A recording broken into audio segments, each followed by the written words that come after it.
Eu vou passar uma aula de História para a turma do EJA 2, que é Educação de Jovens e Adultos.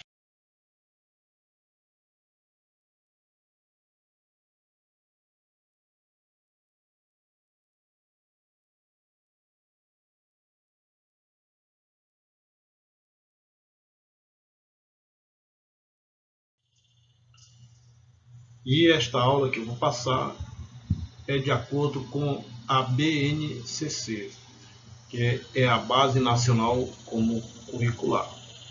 Então, eu vou falar um pouco sobre o Brasil Colônia, o Brasil Império, o Brasil República, Revolução Industrial, Iluminismo, Independência do Brasil, a República do Brasil, a Primeira Guerra. Vamos lá começar a nossa aula. Vamos falar sobre o Brasil Colônia. A colonização. A decisão de ocupar a terra, de acordo com o Tratado de Tordesilhas, Portugal e Espanha eram os únicos donos das terras da América. Entretanto, outros povos europeus, holandeses e ingleses, não aceitaram essa determinação e disputaram a posse das terras americanas. Essa disputa acirrou-se com a notícia de que os espanhóis haviam descoberto minas de ouro e prata em área que hoje correspondem ao México e ao Peru. Portugal receava perder a posse das terras brasileiras, uma vez que as expedições guarda-costas não haviam conseguido deter os contrabandistas que exploravam o litoral, em especial os franceses que haviam estabelecido alianças com os tupinambás. O governo português decidiu então colonizar o Brasil. De acordo com a interpretação de Fernando Novaes, a colonização propriamente dita, ocupação, povoamento, valorização, obedeceu de início a preocupação, antes de tudo, políticas. Visava-se, através do povoamento, preservar a posse já então disputada pelos corsários holandeses, ingleses e franceses, em 1983. Além dessas preocupações, outros fatores contribuíram para que Portugal iniciasse a colonização.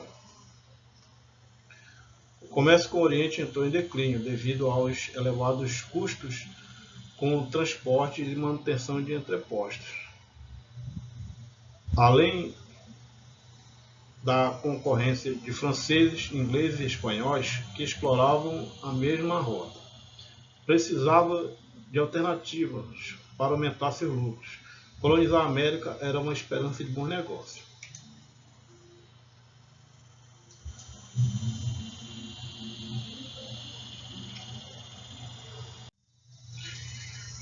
Vamos lá falar um pouco sobre a expedição colonizadora. 5 navios e uma tripulação de mais ou menos 400 pessoas era assim composta a expedição comandada por Martins Afonso de Souza, que partiu de Lisboa em dezembro de 1530. Seu principal objetivo era iniciar a colonização do Brasil. Por isso ficou conhecido como Expedição Colonizadora. Além de iniciar a colonização, Martins Afonso também tinha como objetivo. Então nós temos aqui as capitanias hereditárias. Começa a administração do Brasil. O governo português não tinha recurso econômico para investir na colonização brasileira. Decidiu então implantar um sistema transferindo essa tarefa para a iniciativa particular. Assim, em 1530, o rei de Portugal dividiu o Brasil em grandes lotes de terras, 15 capitanias. Aqui nós temos o mapa das capitanias hereditárias, onde está todos separados os lotes, onde a gente pode ver aqui o estado do Maranhão, Ceará, Itamaracá, Pernambuco, Bahia de Todos os Santos, Ilhéus, Porto Seguro, Espírito Santo, São Tomé, e ao lado aqui, do lado direito, no meu lado, temos os proprietários. Vamos falar um pouco do direito dos donatários. Dentre os principais direitos dos donatários, podemos destacar os seguintes. Dentre os principais direitos donatários, vamos falar sobre criar vilas e distribuir terras, as sermarias, a quem desejasse cultivá-las. Exercer plena autoridade no campo judicial e administrativo, podendo inclusive autorizar a pena de morte. E aqui nós temos os resultados das capitanias. O sistema de capitanias não alcançou, do ponto de vista econômico, o sucesso esperado pelo governo português. Só as capitanias de Pernambuco e de São Vicente progrediram e obtiveram lucros com a produção de açúcar. As demais capitanias não prosperaram.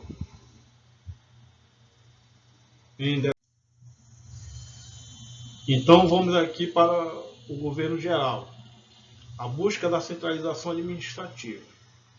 O isolamento das capitanias em relação a Portugal foi apontado como um dos principais problemas do isolamento da capitania. A coroa portuguesa passou então a participar diretamente da obra colonizadora, implantou na colônia um governo geral, no esforço de centralizar normas para o governo geral.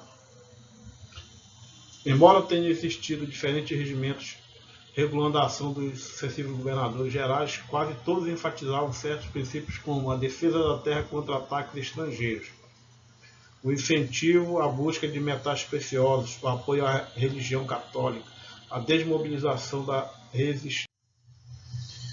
Vamos falar sobre Tomé de Souza, a fundação de Salvador. O primeiro governador-geral do Brasil, Tomé de Souza, desembarcou na Bahia em 1549 e governou até 1553. Sua frota de 6 navios trazia aproximadamente 1.000 pessoas, soldados degredados, funcionários da administração, jesuítas, etc. Vamos falar sobre degredados. Nós temos um mapa aqui da Bahia de Todos os Santos, que foi uma das principais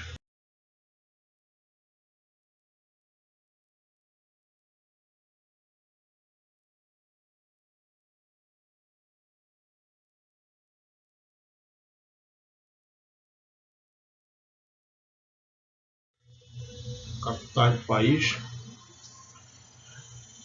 Vamos continuar aqui no Duarte da Costa. Sem armas e soldados suficientes, Duarte da Costa não pôde impedir a invasão sem conseguir expulsá-los do Rio de Janeiro. Vamos falar sobre o terceiro governador-geral, que é o Mendes Sá. A expulsão dos franceses. O terceiro governador-geral, Mendes Sá, governou o Brasil.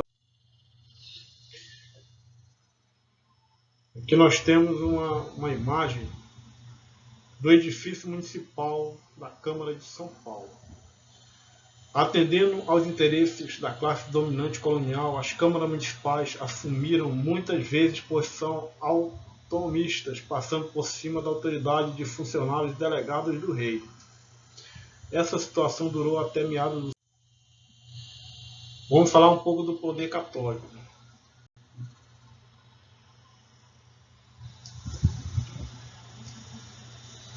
A influência da Igreja na vida colonial. A Igreja Católica teve um papel muito importante na organização da sociedade colonial brasileira. Isso ocorreu porque o Estado português e a Igreja estavam muito ligados. Nessa época, a lei portuguesa estabeleceu a estrutura da Igreja. Os sacerdotes da Igreja Católica dividiam-se em duas grandes categorias, clero secular e clero regular. O clero secular era formado pelos sacerdotes que viviam no mundo, isto é, fora dos mosteiros e conventos espalhados pelas igrejas construídas nas vilas e cidades. Para dirigir o clero secular, havia uma hierarquia de cargos e funções. Vamos falar aqui um pouco sobre a vida monástica, vamos definir o conceito. Vida monástica é vida de monge. A vida monástica católica teve início na Europa com a fundação do mosteiro de Monte Cassino, em 525, por São Bento de Núrcia. Diz a tradição que os vícios e pecados do mundo irritaram tanto a vivência religiosa impregnava a rotina diária, como mostrou o antropólogo Luiz Motti. No Brasil colonial, seguindo o costume português, desde o despertar, o cristão se via rodeado de lembranças do reino dos céus.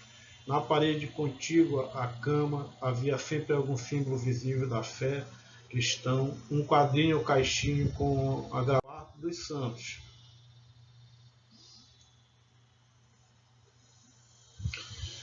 Vamos falar um pouco da Inquisição do Brasil.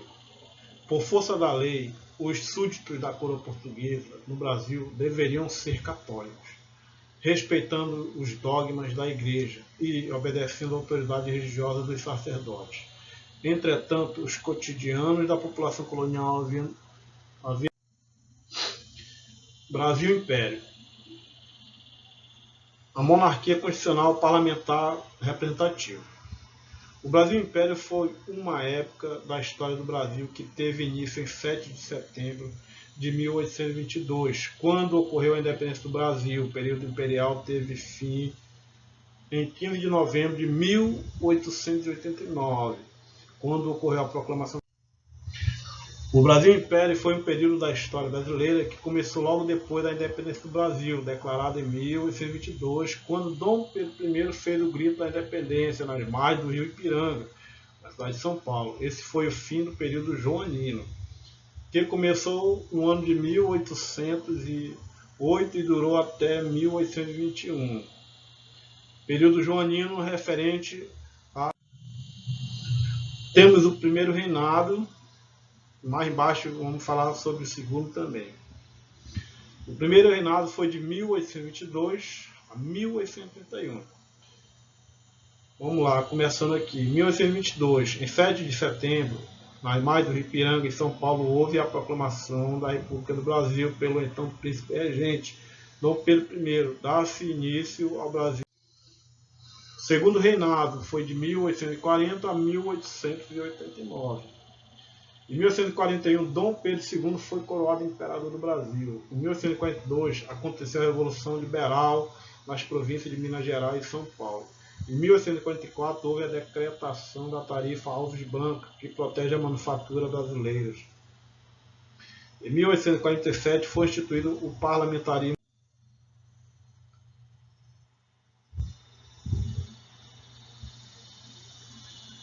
E vamos falar agora sobre o Brasil República. O Brasil República é uma fase da história do Brasil que começou com a proclamação da República em 15 de novembro de 1889 e durante até os dias atuais o regime republicano pôs fim ao antigo império depois da ação de alguns militares. A Era Vargas, 1930 a 1945. Iniciada com a Revolução de 1930, que expulsou a oligarquia cafeira do poder, na segunda fase do Brasil República, o país foi governado por Getúlio Vargas durante 15 anos. A Era Vargas foi dividida em governo provisório, 1930 a 1934. Nesse período, o presidente Getúlio Vargas centralizou o poder e eliminou os órgãos legislativos. Na ditadura militar, 1964 a 1985. A ditadura militar foi um período marcado pela presença de militares na política do Brasil. Seguiram-se 2 décadas de um regime autoritário, centralizado e violento. Os militares que ocupavam a presidência da República nessa fase foram Marechal Castelo Branco, General Costa e Silva, General Médici, General Ernesto G. República, Nova República, 1985 e perdura. A nova república se iniciou com a eleição de Tancredo Neves, entretanto, ele não chegou a empossar o cargo. Tancredo Neves morreu de diverticulite, inflamação na parede interna do intestino. Sua morte abalou o país. Seu vice José Sarney assume a presidência em caráter definitivo, após ele presidente do país. Revolução Industrial. Vamos falar um pouco da Revolução Industrial. A Revolução Industrial foi um período de grande desenvolvimento tecnológico que teve início na Inglaterra a partir da segunda metade do século XVIII e que se espalhou pelo mundo, causando grandes transformações. Ela garantiu o surgimento da indústria e consolidou o processo de formação do capitalismo. O nascimento da indústria causou grande transformação na economia mundial, assim como o estilo de vida da humanidade, uma vez que o avanço tecnológico, característico da Revolução Industrial, permitiu um grande desenvolvimento de maquinário voltado para a produção têxtil, isto é, de roupas. Com isso, uma série de máquinas como a Spane Frame, Weighted Frame e a Spane Miller foram criadas para tecer fios. Com essas máquinas era possível tecer uma quantidade de fios que manualmente exigiria a utilização de várias. O trabalhador na Revolução Industrial. A Revolução Industrial também gerou grandes transformações no mundo de produção de mercadoria. Antes do surgimento da indústria, A produção acontecia pelo modo de produção manufatureiro, isto é, o modo de produção manual que utilizava capacidade artesanal naquele que produzia. Assim, a manufatura foi substituída pela maquinofatura. Com a maquinofatura não era mais necessária a utilização de vários trabalhadores especializados. Aqui nós temos uma foto da representação de uma revolta dos trabalhadores do século XIX.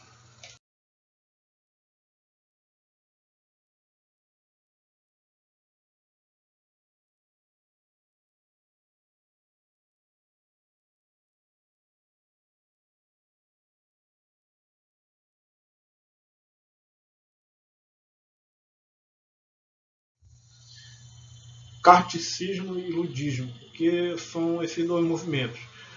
Dois grandes movimentos de trabalhadores surgiram dessas organizações, que foram o ludismo e o kartismo. O ludismo teve atuação destacada no período entre 1818 e 1816. Sua estratégia consistia em invadir as fábricas e destruir as máquinas. Isso acontecia porque os adeptos do ludismo afirmavam que as máquinas estavam roubando os empregos dos homens. Porque a Revolução Industrial aconteceu primeiro na Inglaterra. A Revolução Industrial despontou pioneiramente na segunda metade do século XVIII na Inglaterra e gradativamente foi espalhando-se pela Europa e em seguida para todo o mundo. Mas por que necessariamente aconteceu na Inglaterra? A resposta para isso é encontrada um pouco no acaso e um pouco na própria história. Fase da Revolução Industrial. A Revolução Industrial corresponde às modificações econômicas e tecnológicas que consolidam o sistema capitalista, permitindo o surgimento de novas formas de organização da sociedade. As transformações tecnológicas, econômicas e sociais vividas na Europa Ocidental, inicialmente limitada à Inglaterra em meados do século XVIII, tiveram diversos desdobramentos, os quais podemos chamar de fase. Essas fases correspondem ao processo. Primeira Revolução Industrial. A primeira Revolução Industrial refere-se ao processo de evolução tecnológica vivido a partir do século XVIII na Europa, entre 1760 e 1850, estabelecendo uma nova relação entre a sociedade e o meio, bem como possibilitando a existência de novas formas de produção que transformam o setor industrial, dando início a um novo padrão de consumo. Essa fase é marcada especialmente pela substituição de energia produzida pelo. Segunda Revolução Industrial. O petróleo passou a ser utilizado na segunda Revolução Industrial como fonte de energia para o motor a combustão.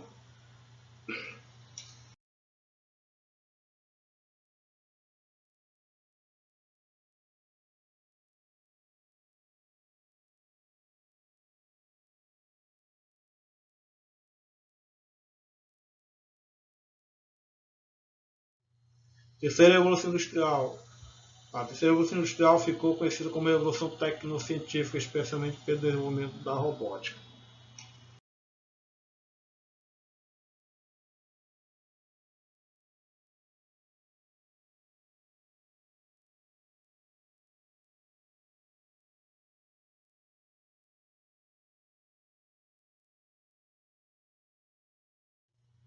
Consequências.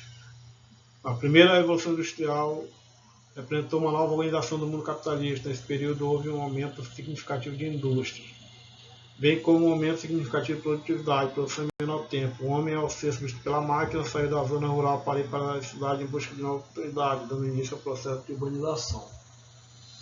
A segunda Revolução Industrial teve como principal consequência, mediante maior avanço tecnológico, o aumento da frente. E vamos aqui para o nosso resumo aqui. A Inglaterra foi a nação pioneira do desenvolvimento industrial e tecnológico do mundo. Por meio da Revolução Industrial, o capitalismo consolidou-se como sistema econômico vigente. O desenvolvimento da máquina a vapor é considerado como ponto da parte da Revolução Industrial. Causou profunda transformação no modo de produção e também na relação entre patrão e trabalhador. Durante o auge da Revolução Industrial, o trabalhador. O Iluminismo. O Iluminismo foi um movimento intelectual que surgiu durante o século XVIII na Europa, que defendia o uso da razão, luz, contra o antigo regime trevas e pregava maior liberdade econômica e política. Este movimento promoveu mudanças políticas, econômicas e sociais baseadas nos ideais de liberdade, igualdade e fraternidade. O Iluminismo tinha o apoio da burguesia, pois os pensadores burgueses tinham interesses comuns. As críticas do movimento ao Alguns pensadores ficaram famosos, tiveram destaque por suas ideias neste período. São eles: John Locke, Voltaire, Montesquieu, Montesquieu, Rousseau, Quenet, Adam Smith. John Locke é considerado o pai do iluminismo. Sua principal obra foi Ensaio sobre o Entendimento Humano, onde Locke defende a razão e a independência do Brasil. A independência do Brasil foi um processo de separação entre Brasil e Portugal, que se estendeu de 1821 a 1825, colocando em violenta oposição as duas partes dentro do Reino Unido de Portugal, Brasil e Algarves. As Cortes Gerais Extraordinárias da Navegação Portuguesa, instalada em 1820, durante a Guerra de Independência, iniciada com a expulsão dos exércitos portugueses de Pernambuco em 1821, formou-se o Exército Brasileiro, a partir da contratação de mercenários e alistamento de civis de algumas tropas coloniais portuguesas. O exército imediatamente se opôs às forças portuguesas que resistiam em algumas partes da nação, ao mesmo tempo que o conflito tomava lugar, ocorreu em Pernambuco. A República do Brasil. Proclamação da República do Brasil. A proclamação da República Brasileira, também referida na história do Brasil como golpe republicano, foi um golpe de Estado político-militar ocorrido em 15 de novembro de 1889, que instaurou a forma republicana presidencialista do governo do Brasil, encerrando a monarquia constitucional parlamentarista. A Primeira Guerra Mundial. A Primeira Guerra Mundial, também conhecida como Grande Guerra ou Guerra das Guerras, até o início da Segunda Guerra Mundial, foi uma guerra global centrada na Europa, que começou em 28 de junho de 1914 e durou até 11 de novembro de 1918. O conflito envolveu as grandes potências de todo o mundo que se organizaram em duas alianças opostas. Em 28 de julho, o conflito iniciou-se com a invasão austro-húngara da Sérvia, seguida pela invasão alemã de Bélgica, Luxemburgo e França, e um ataque russo com a Alemanha, depois da marcha alemã até Paris ter levado a um impasse, a frente ocidental se transformou em uma batalha de atrito estático com uma linha de trincheira que pouco mudou até 1917.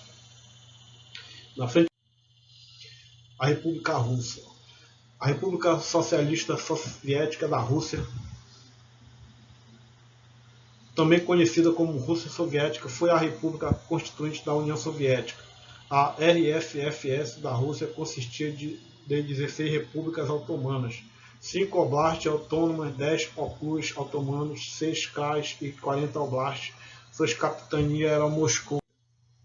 Em 12 de junho de 1990, a República Socialista Federativa Soviética Russa declarou sua soberania estatal. Em 12 de junho do ano seguinte, Boris Yeltsin foi eleito presidente da República. Em 8 de dezembro de 1991, o chefe do governo da República Socialista Federativa Soviética Russa, o RSS ucraniana e RS bielorrussa, assinaram o Pacto de... Na Segunda Guerra Mundial. A Segunda Guerra Mundial foi um conflito militar global que durou de 1909 a 1945.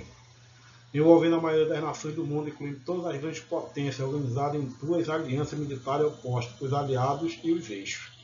Foi a guerra mais abrangente da história, com mais de 100 milhões de militares mobilizados em estado de guerra total. Os principais envolvidos dedicaram... A guerra terminou com a vitória dos aliados em 1945, alterando significativamente o alinhamento político e a estruturação social mundial, enquanto a Organização das Nações Unidas, ONU, era estabelecida para estimular a cooperação global e evitar futuros conflitos. A União Soviética e os Estados Unidos emergiam como superpotências rivais, preparando o terreno para uma Guerra Fria, que se estenderia pelos 46 anos. A Guerra Fria. A Guerra Fria foi um período de tensão geopolítica entre a União Soviética e os Estados Unidos e seus respectivos aliados. O Bloco Oriental e o Bloco Ocidental, após a Segunda Guerra Mundial, considera-se geralmente que o período abrange a doutrina Truman, de 1947 até a dissolução da União Soviética em 1991. O termo fria é usado porque não houve... Após a crise dos mísseis cubanos, começou uma nova fase que viu a divisão sino-soviética entre a China e a União Soviética complicar relações na esfera comunista, enquanto a aliada Os Estados Unidos e a França começou a exigir maior autonomia da ação. A União da República Soviética Socialista invadiu a Tchecoslováquia para suprir a Primavera de Praga em 1968. Aqui nós temos as referências bibliográficas de onde foram extraídas as informações.